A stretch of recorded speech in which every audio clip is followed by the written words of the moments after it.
Frank Mir versus Roy Big Country Nelson's the next fight we're going to talk about. Two heavyweights. I think they're both from Las Vegas. Yep. So your hometown now. What do you think about these guys? Little hometown rivalry here, and it's an interesting fight. I think first of all, their jiu-jitsu kind of negates each other. They're both very, very good on the ground, even for big guys. I mean, Mir was remarkable on the ground, and saw him, break Sylvia's arm. I mean, he's got a great submission game. Roy is no slouch there either. And Roy is, the poster child for McDonald's, I think. I mean, he makes no bones about it that he's not pretty to look at, but you guys will wear themselves out on his head. You cannot knock that cat out. You can't hurt him. And so it's interesting to see how Mir approaches this fight, how seriously he's taking it, because you look at Roy and think, you might take him lightly. And you can't afford to do that. He's got a tremendous right hand. He's finished a lot of fights that way. He's like a Timex. He takes an amazing beating. It's tough to say how Mir goes into this fight, how he approaches Roy, and he cannot stand around in front of the guy. He's going to have trouble taking him down. When he gets him on the ground, he's a very, very good jiu-jitsu practitioner. I would say Mir's the better athlete. He's probably the stronger guy.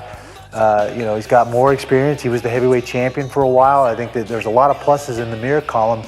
But Roy has this kind of unknown deal where, I mean, he ain't fun to look at, but man, he's effective. He gets the job done. No, I agree. I think that when you look at Roy Nelson, he doesn't look like he'd be agile. I don't think he looks like a guy that you would think would know jiu-jitsu. Mm-hmm. You would think he's a stand-up fighter, but his jiu-jitsu is literally second to none. Obviously, like you said, I think they negate each other.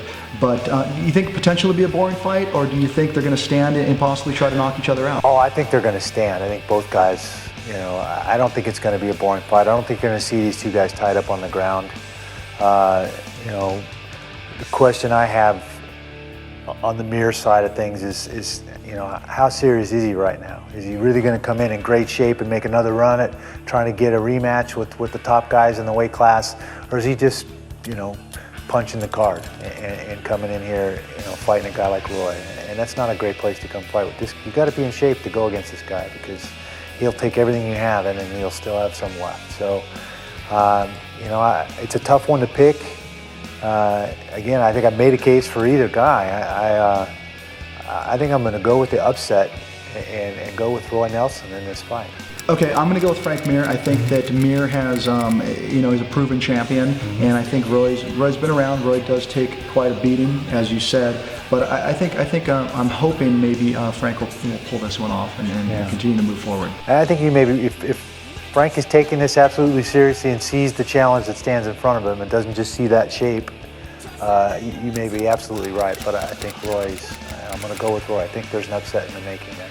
All right, so there you have it. Randy with Roy upsetting, and myself with Frank Mir pulling the victory out and moving forward, looking towards that contention again.